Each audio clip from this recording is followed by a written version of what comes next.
যখন মারা যাব আমার অবস্থা কি হবে, আমার কবরে কি হবে, আমার হাসরে কি হবে, আমার ফুলসিরাত কি হবে। আম্মা জান আয়েশা রাদিয়াল্লাহু তাআলা আনহা তিনি কাঁদছিলেন। আর আয়েশা আন্নাহা যাকারাতুল্লাহ ফাবাকাত।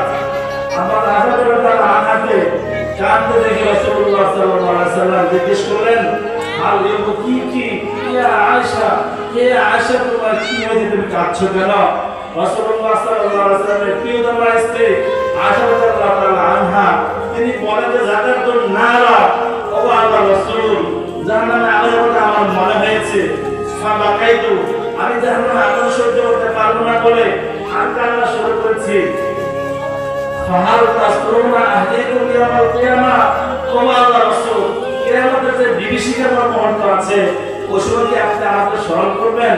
রাসূলুল্লাহ সাল্লাল্লাহু আলাইহি সাল্লাম বললেন যে আম্মা ফি সালাতি মাওয়াকিরা, হে আয়েশা শোনো শোনো, ভালো করে শোনো, কান পেতে শোনো, এই তিন জায়গায় কেউ কাউকে স্মরণ করবে না।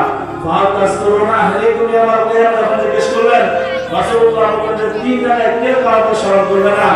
এক নম্বর যখন আমলনামার হাতে দেওয়া হবে, দুই নম্বর যখন ফুলসিরাত পার হবে, তিন নম্বর যখন আমলনামা পাল্লা লাগানো হবে, এই তিন অবস্থায় কেউ কাউকে মনে করবে না। এই জন্য আমরা সন্তানদের যেমন ফিকির করে নিজের জন্য ফিকির করব। সন্তান যেমন কোরআন শিখবে আমাকে কোরআন শিখতে হবে, সন্তান যেমন কোরআনের অর্থ বুঝবে আমাকে কোরআনের অর্থ বুঝতে হবে, সন্তান যেমন নামাজি হবে আমাকে নামাজি হতে হবে।